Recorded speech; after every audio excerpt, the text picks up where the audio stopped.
いいね。おいちゃんと一緒に映るか。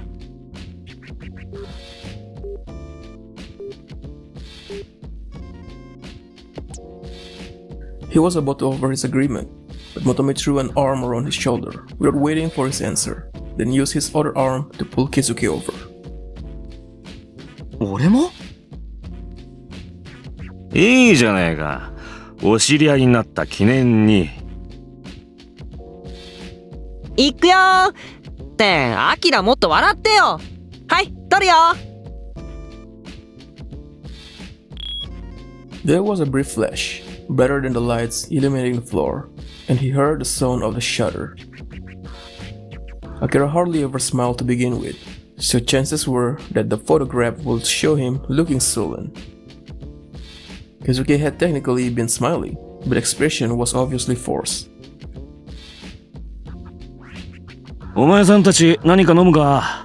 でもここには大したもの置いてないけどな。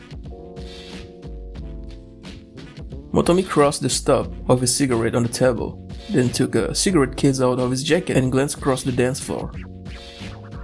There was a bar at the back, manned by a bored-looking skinhead. Something had been bothering Akira ever since they set foot in this place.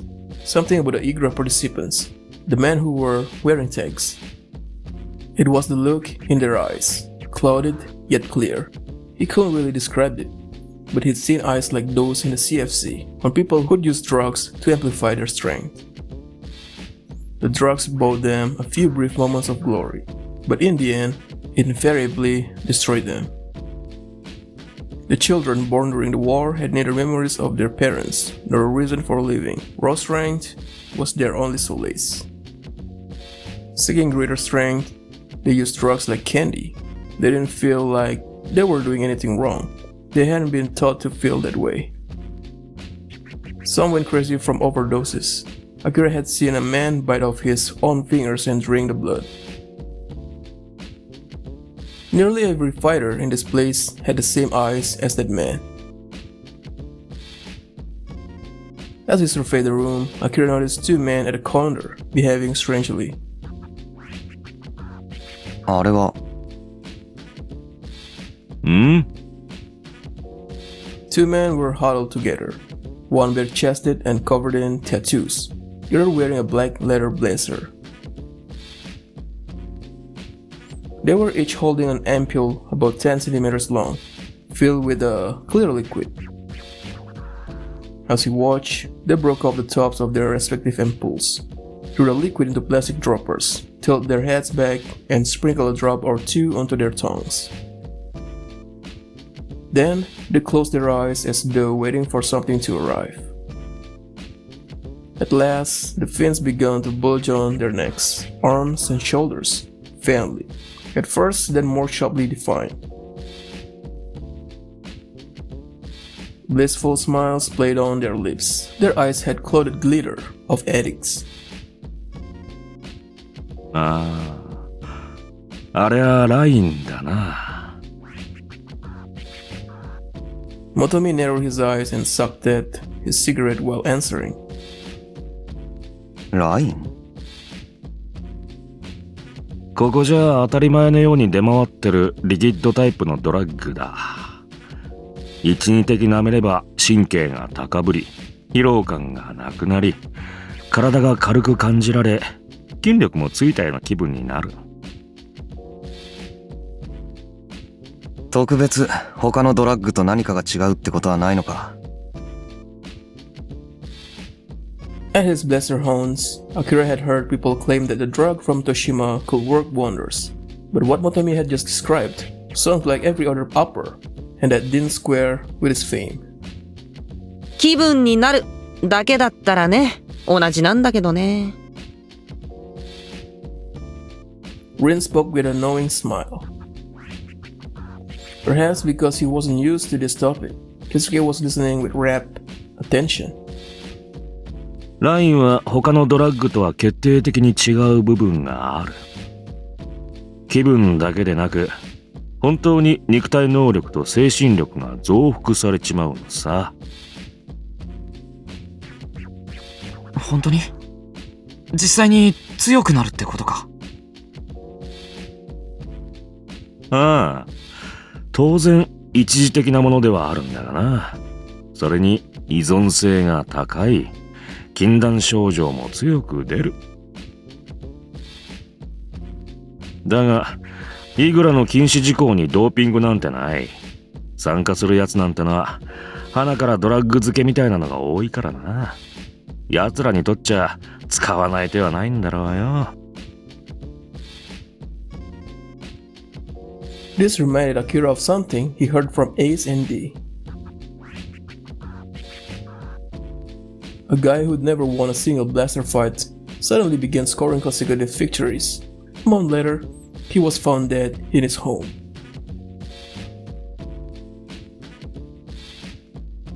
Apparently, he died of an overdose. まあ、濃度を間違えたり、過剰に摂取すると死に至る危険な薬だ。うまく使いこなしてるやつもいるが、素人が手を出すと取り返しのつかないことになる。おすすめはしねえな。Motomi watched the pair by the bar with a bitter expression. The drugs must have been kicking in, as Akira could hear the laughter all the way across the dance floor. 濃度もあるのか？ある。一般的に出回ってるやつは相当薄められてるはずだ。濃度が高けりゃ効果も強いが、体に馴染まんと苦しむことになる。ひどい時はあの世行きだ。つーか、んなもん使わなくたって強いやつは強いし、ダメなやつはダメなんだっつの。俺は絶対使わないもんね。Rein's voice was thick with scorn. Now Akira was beginning to see how Fishio made so much money.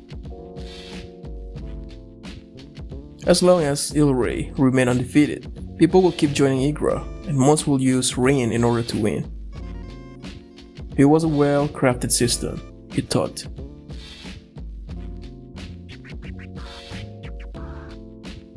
He wondered if Il-Ray himself relied on the power of Rein, or did he face his drug-enhanced opponents with nothing but his own strength and skill? あれってさ、何が原料なんだろうね。よく見るのは液状だけど、粉溶かしてあるやつなのかな？もともと液体らしいぞ。原料は知らん。ま、俺には関係ないけどさ。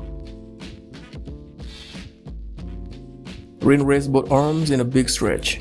He'd already lost interest. なんか飲み物取ってこよう。アキラたちはなんか飲む？俺は何でも。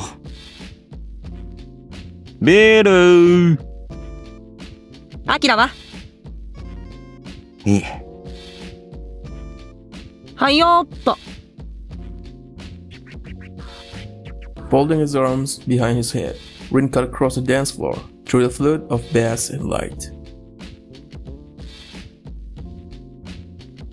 Motomi turned to Keisuke as he took out another cigarette. お前さんはイグラには参加しないのか？ああ、いや。Keisuke cast his eyes downward, clutching the bare neck of his coveralls. まだ迷い中ってとこか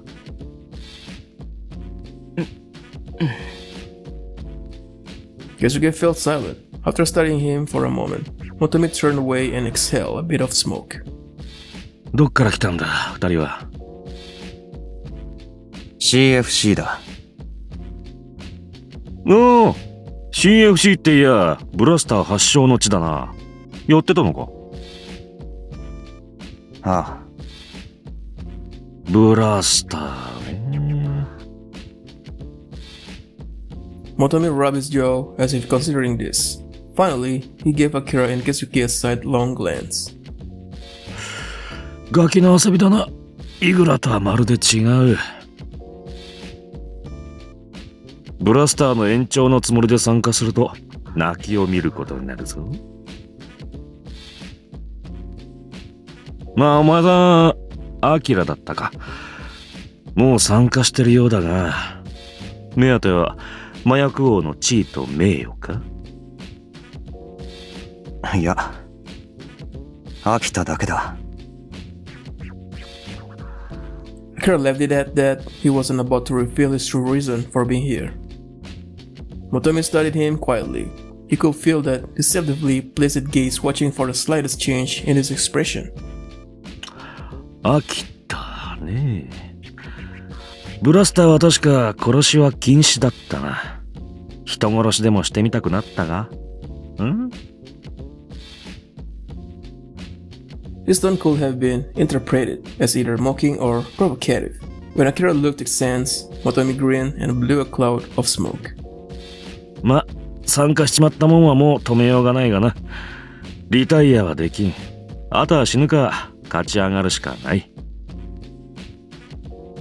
ろくな覚悟もせんで泣きながら死んでいったやつを大勢見てきたよ。脅してるのか？ね？はあ、でもある意味そうなるかもな。でっかい戦争があったせいで麻痺しちまったのか。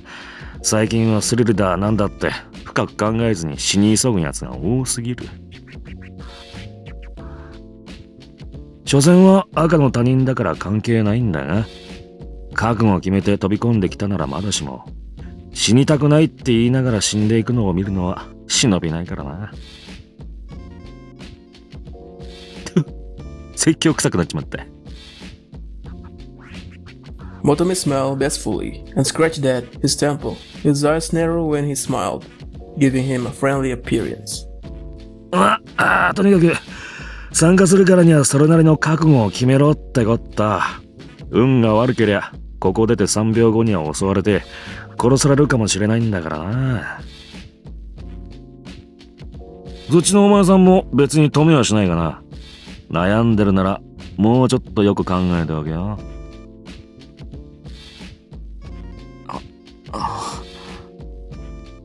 生半可な気持ちで参加すると必ず後悔する。俺は。Keisuke, who had been silent all this time, looked up. 俺はもう決めてる。参加するって。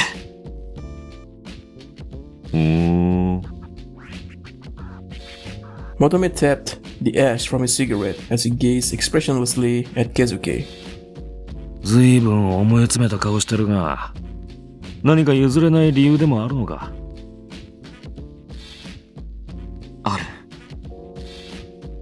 少なくとも麻薬王の地位と名誉じゃなさそうだな。Motomi's words made Keisuke glare and clench his fists. 俺は守りたいものがあるから、そのために参加する。守りたいものね。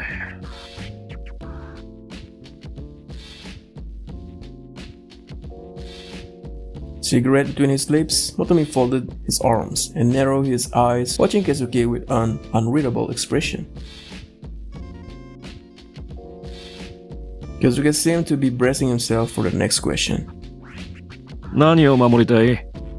物か人か、それとも自分自身か。守りたいって気持ちは大事だ。だが、独りよがりになったら意味がないぞ。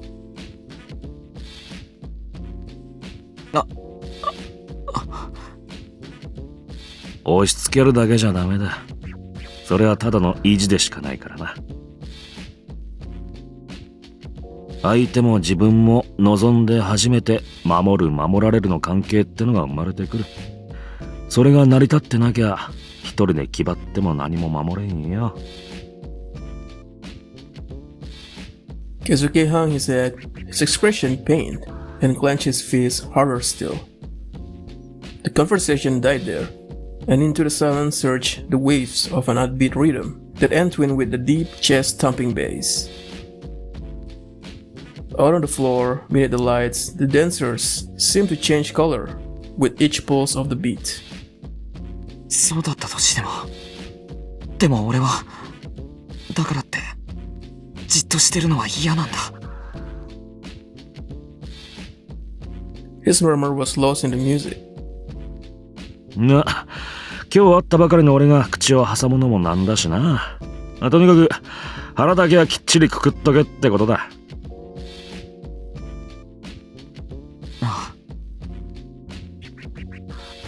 That was when Rein returned, waving his way through the crowd with drinks in hand.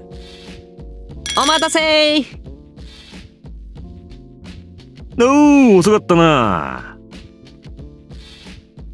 バーテンのお兄さんと意気投合して話し込んじゃったよ。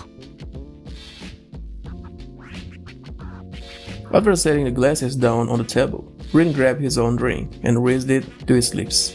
The thin lights made it difficult to distinguish the color of the liquid. Motomi took the glass that obviously held beer. なになにどうしたの？なんか深刻な顔してたじゃん。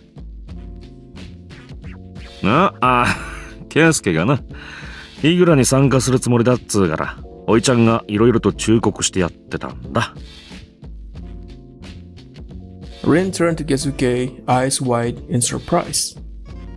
え？あ、そうなの？やっぱ参加する気になったんだ。Keisuke forced a smile. まあ。おっさんに口うるさく説教食らったんでしょ。そういうのがおせっかいだって言うんだよね。お前に言われたくないよ。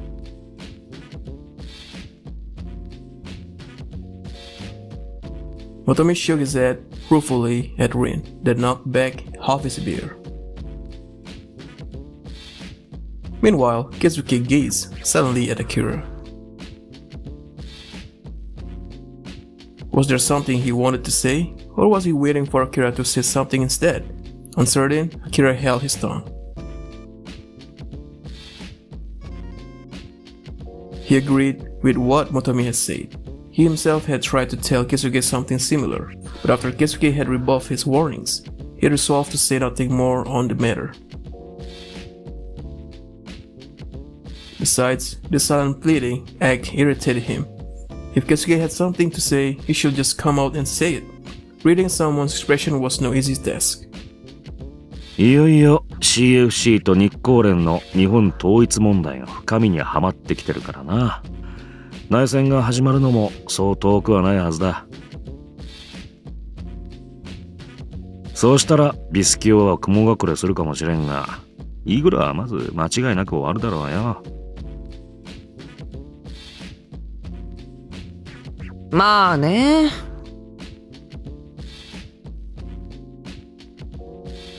Rein nodded as he slurped up the contents of his glass. でも別に今が楽しけりゃいいじゃん。ほんのちょっとでも夢見させてもらわないとさ、やってけないよこんなご時世。まあ一理あるがな。いつ死んでも悔いは残さないようにしとかんとな。そうそう。いっけで、忘れてた。 Catching sight of a clock hanging on the wall, Motomi clicked his tongue. He drained his glass, stomped out his cigarette, and pushed himself away from the wall. 人と会う約束があったんだった。俺はそろそろ行くぞ。はいはい、まったねー。Rein waved a hand dismissively. 俺は夜はよくここにいるから、何か調べたいことや探し物があったら引き受けるぜ。相応の報酬はきっちりいただくけどな。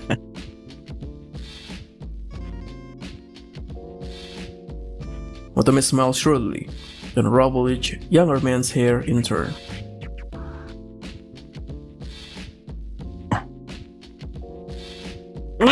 なでんなよ。なじゃあな。He walked into the crowd, laughing until his tall shape vanished from sight. At some point, the music had changed to a breezier, lighter tune.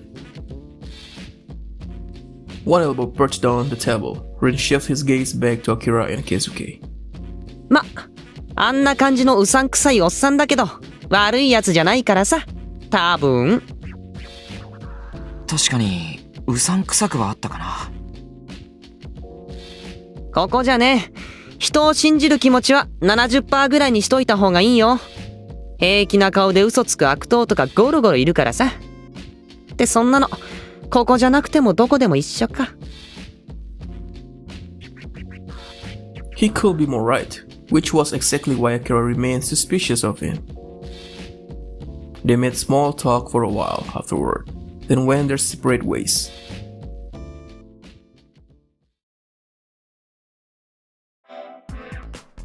Since nobody had cell phones in Toshima, getting in touch with someone involved leaving messages at common hangouts, or else spending a meeting in advance. Akira didn't yet trust Rein completely. As Rein himself had said, here, it was safer to doubt everyone. Which was why, though he'd mentioned where they planned on going next, he thought it better to make their way through the city without Rein. Tomorrow, they will head back to Arbitro's Palace, so Keisuke could join Igura. For tonight, they decided to stay in the coffee shop on the main street. Ever since speaking to Motomi, Keisuke had been brooding. He obviously had a lot on his mind, and Akira felt no need to break the silence. Fear, desperation, confusion, resolve. Akira could only guess at what he must be feeling. 少し寝ろよ。あ、 After that, neither spoke. And thus, their second nights in Toshima passed.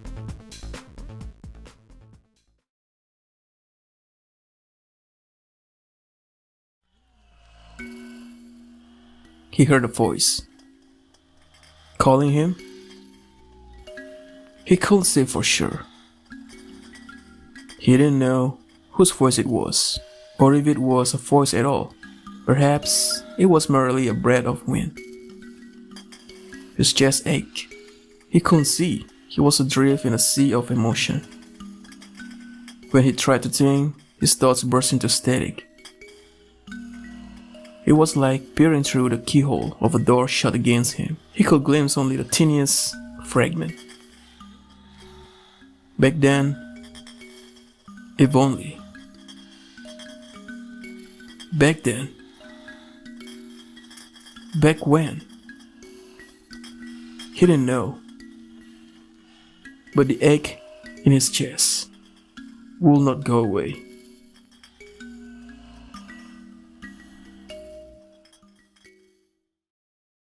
Akira walked to light streaming in through the doorless entrance. It felt like he'd been dreaming.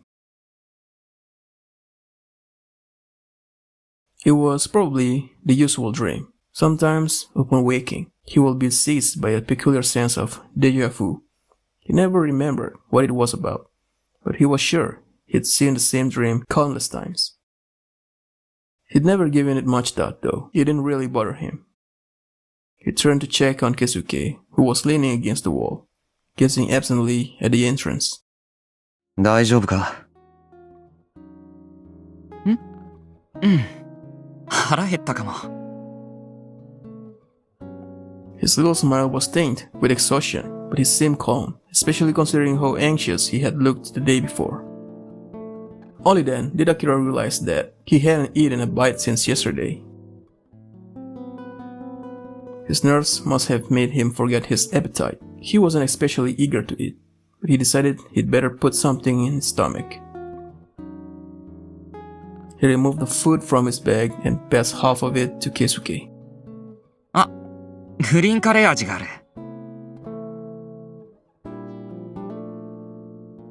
Delighted, Keisuke picked up a 10cm long, dark green lump of solid matter.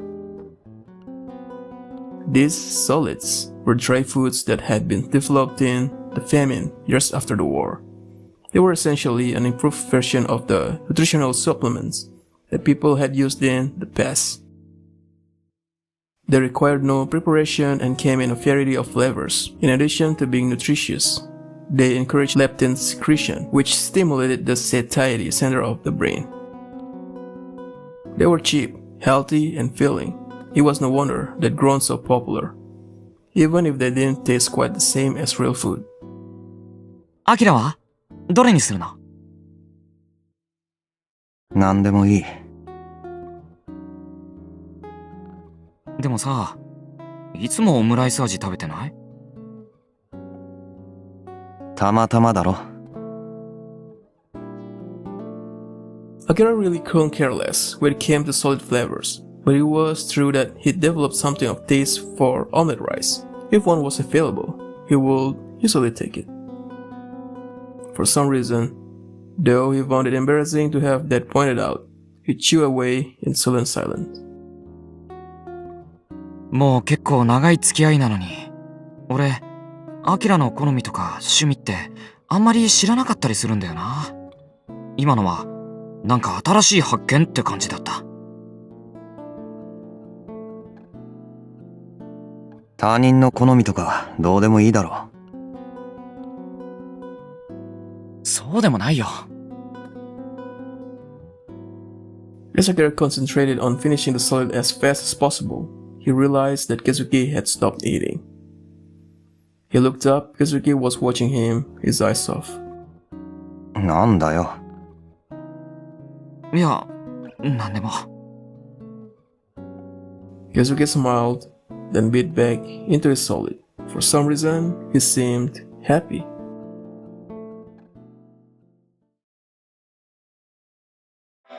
They finished up their simple meal and headed to the palace in the early afternoon.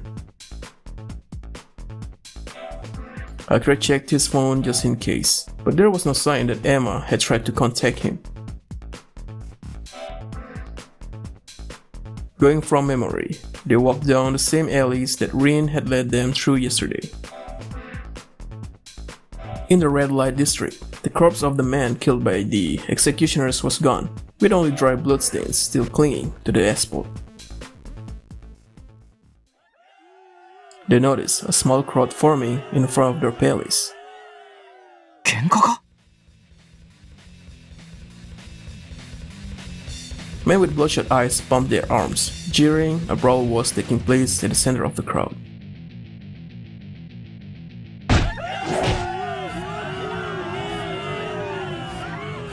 Through a gap in the jostling throng, Akira caught a glimpse of blood spraying into the air.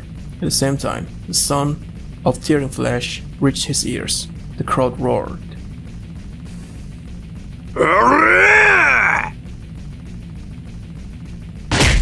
Fist clashed with fist, vying for dominance. The stronger smashed the weaker aside, continuing inexorably to its target, the enemy's nose. A dull crack rang out as bone and cartilage flattened beneath the blow. The man's knees buckled and, convulsing wildly, he pitched forward onto his face.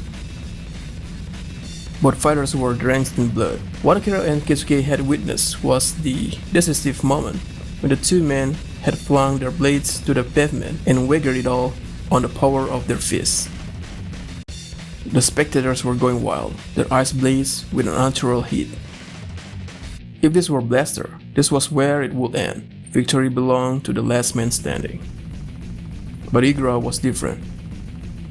まだ背中がついてねえぜ。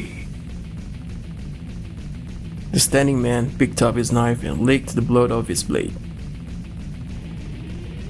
The fallen man was on his stomach, unconscious, as far as Akira could tell.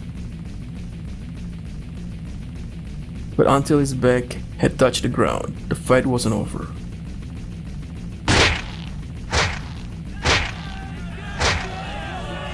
The man who had all but one raised one heavily, booted heel, then brought it down hard on the fallen man's skull, again and again. A horrible sound filled Akira's ears, like someone taking a bat to a melon. ひどい。 As howls of approval went up from the audience, Keisuke looked away. Finally, the man kicked his enemy's lifeless body, flipping it onto his back, and tore the tags from the loser's chest. The tags glistened red in the sunlight. He raised them high, a proud hero displaying the head of a vanquished beast. Triumph alone could not explain the glaze. Bloodshot, look in his eyes. Those were the eyes of a man on Rein.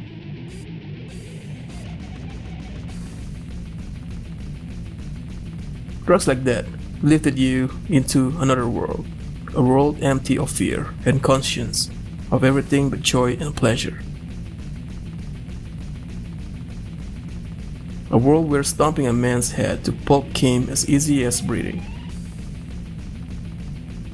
Akira had envisioned Igura as the battlefield where one had to fend off constant attack, but now he was beginning to realize the truth.